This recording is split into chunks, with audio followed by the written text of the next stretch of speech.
Welcome back, Egyptology lovers. Today we're going to do plate 7 of the Book of the Dead. This is going to be plate 7 to 10, which describe chapter 17, which is one of the longest and most decorated chapters of the Book of the Dead and represents much of the text. So whatever is written in the text describes what is happening above. So that's one of the big chapters coming forward, a big chapter which will inevitably lead to.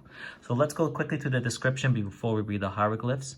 So over here on the very left, we have Tutu, the wife of Ani, and Ani right here sitting down in a nails kind of shrine-like form made of papyrus. They are sitting on 2 chairs. Tutu has a lotus flower on her head with a cone-shaped wax, and she is outstretching her arm in praise, and the other, which is unusually long, is on the shoulder of Ani. Ani is sitting down playing a famous game called Senet. It's a game of push. It's not like chess or draw. It's basically a way of winning a game by moving forward. There's a lot of obstacles in it. Eventually you defeat those obstacles and then you go into the afterlife. Over here you have Bennu birds. This is pretty much the representation of what the entire Book of the Dead means, of going forth by day. Tutu and Ani are actually Ba birds. They are the spirits. They have 2 candles here burning in front of them, and they're standing upon a sort of a shrine, a false door or a shrine to where they may be buried.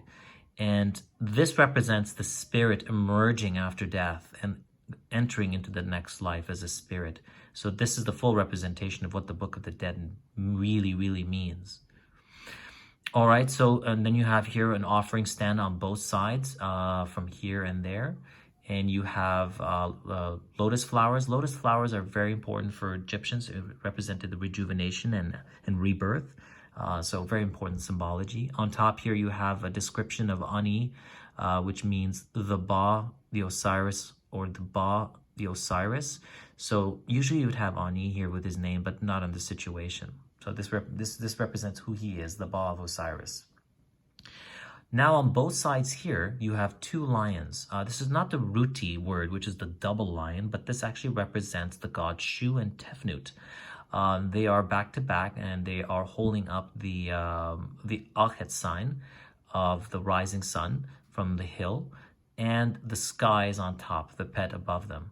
Over here, you have the words for what they represent. This is tomorrow, and that is yesterday. Now, they are reversed, since we're moving left to right, because the text is in retrograde, like plate 5 and plate 6. So, because it's moving from left to right, but we're reading right to left, it's retrograde.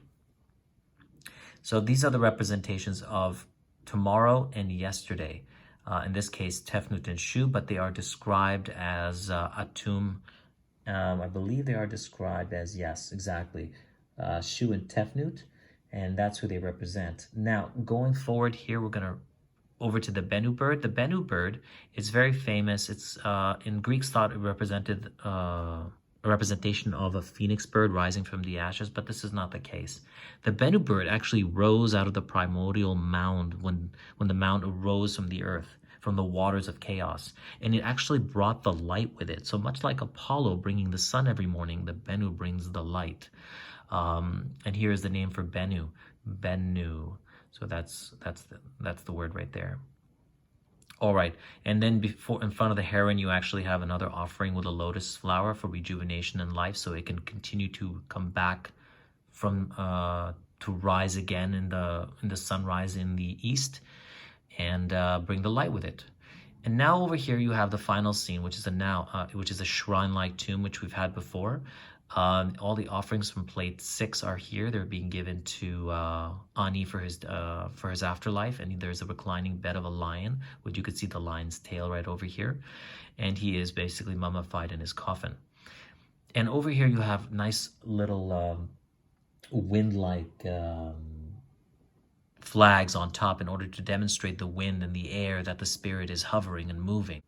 So on the 2 sides of the bier over here, which is the shrine, you have 2 kites, and the kites represent Horus and the tomb, the god Mun, and they actually have on top of them actually Isis and Nephthys. So they also represent, the gods may have many different forms, but in this case you have Isis and Nephthys, but also represent Horus and Atum, and the god Min as well.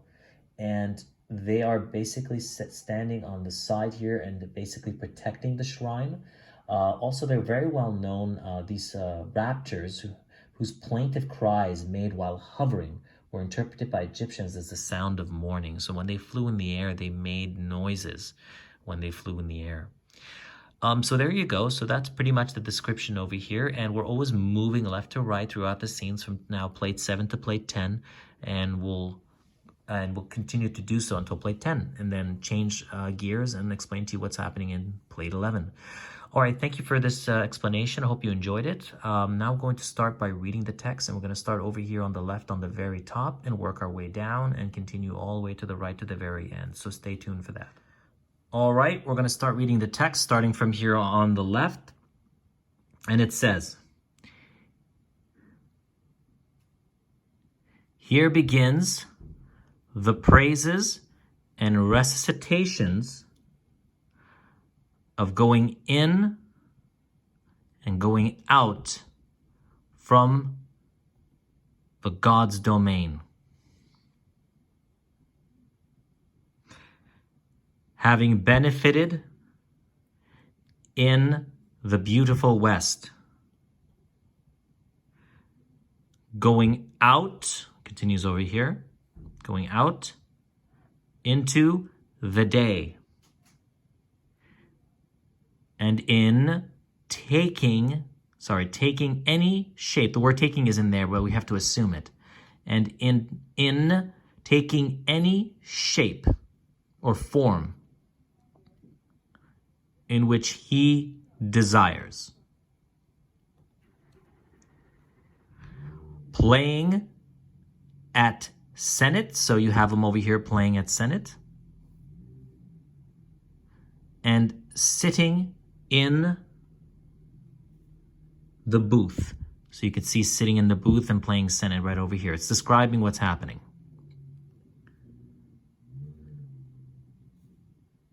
"And going forth," once more, "going forth," right up here, "as a living soul," or bawbird. So you can see he's right over there as a bawbird.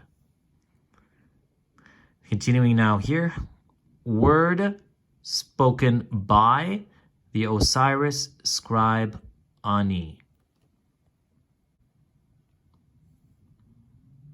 For after he was given death." This is EU, it's not pronounced, introduces a sentence.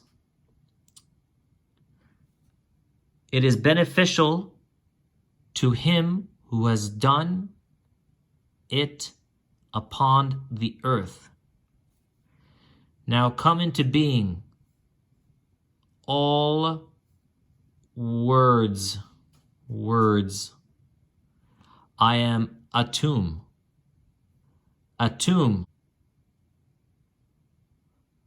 When I was alone, I came forth in the primordial waters. I am Ra in his glorious appearing.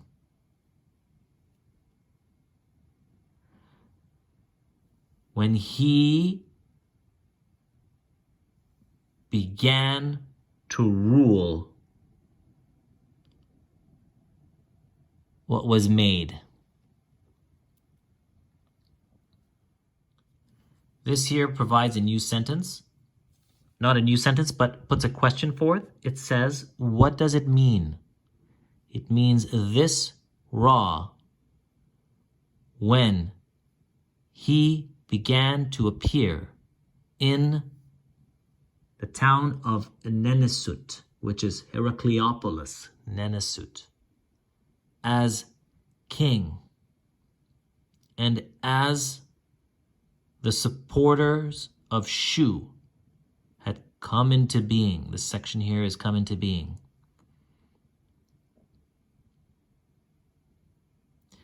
Here's a new sentence, EU, when he was upon the hill which is in Hermopolis. This is an entire word for Hermopolis. I just divided it for myself. I am the great God who self-created this or the Nun.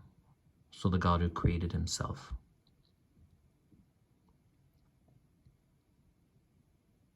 Who created his name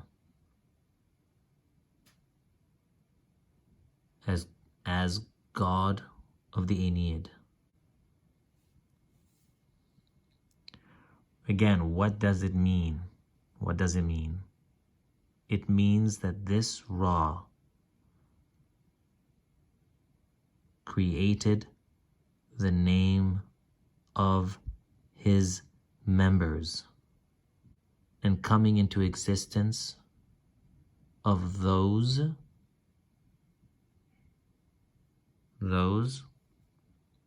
gods who are in the suit of Ra. I am he who is not opposed of the gods. Here you can see what happens when you write in retrograde. When you write in reverse, for the writers, there's some empty space. What does it mean? It means that this 𝑓, who is in his sun disk,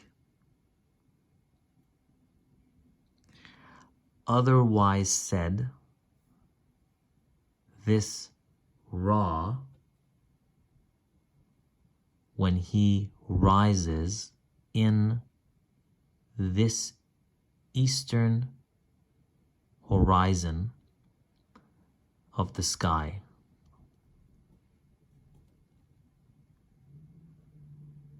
I am yesterday, so you can see the word here, yesterday. I am yesterday.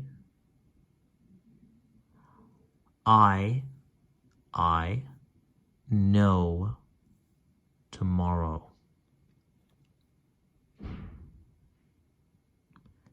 What does it mean? As for yesterday, it is this Osiris. So yesterday means Osiris right here. As for tomorrow, it is this Ra. So Ra is represented as tomorrow. Coming back here. On that day for which the foes or enemies of the Lord of all are destroyed. Destroyed. Therein, with it, this ruler, his son, Horus, otherwise said,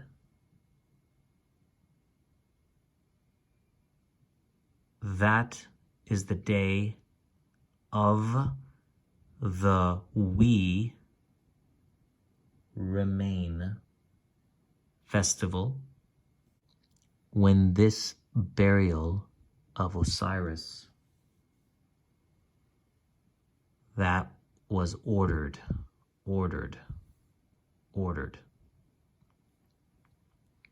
by his father Ra.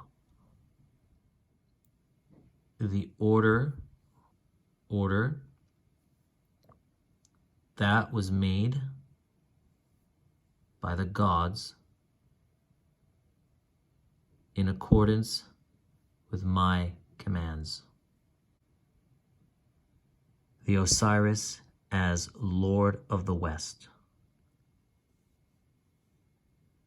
What does it mean?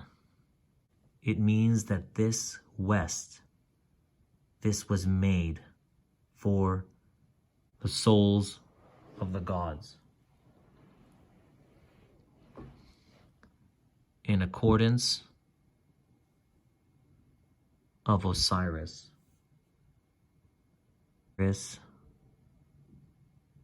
At the western desert.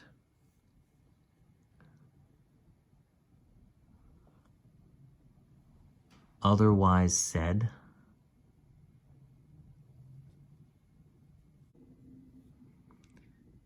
this west to which ray has this made every god descend,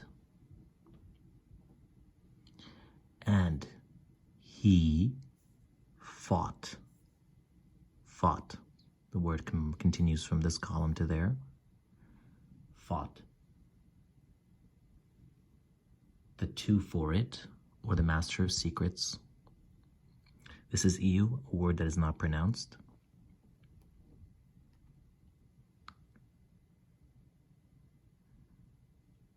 I know, or I know,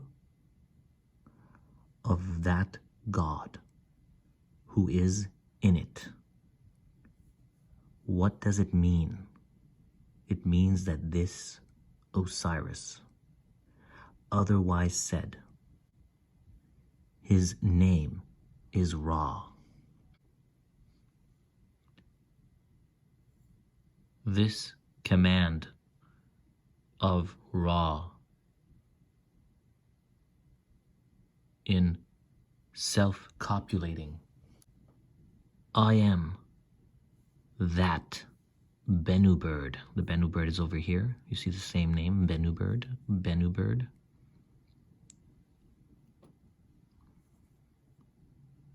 Which is in 𝑓 or Heliopolis. I am the auditor of that which exists.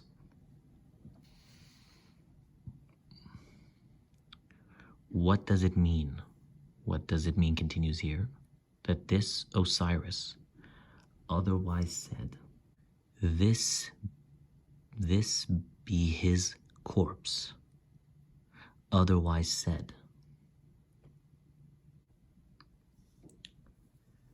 As for his crimes, as for that which exists in this corpse, otherwise said,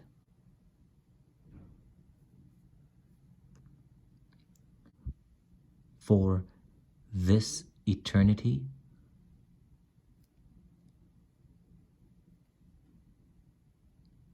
together with everlasting. As for this eternity, it means daytime. As for everlasting, or this everlasting, it means this nighttime. I am Min in his going forth. I have set his plumes, here's the continuation, plumes, upon my head. What does it mean? As for Min and this Horus, who protected his father, as for his going forth to this his birth, as for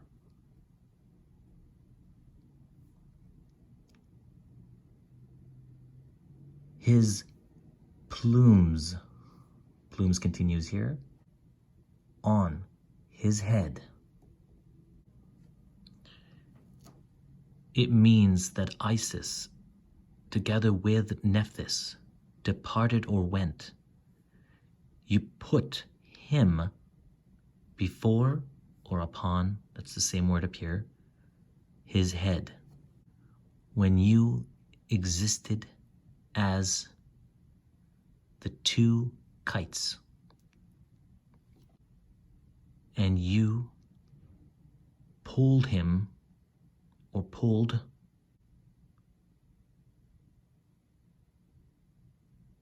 firm upon his head.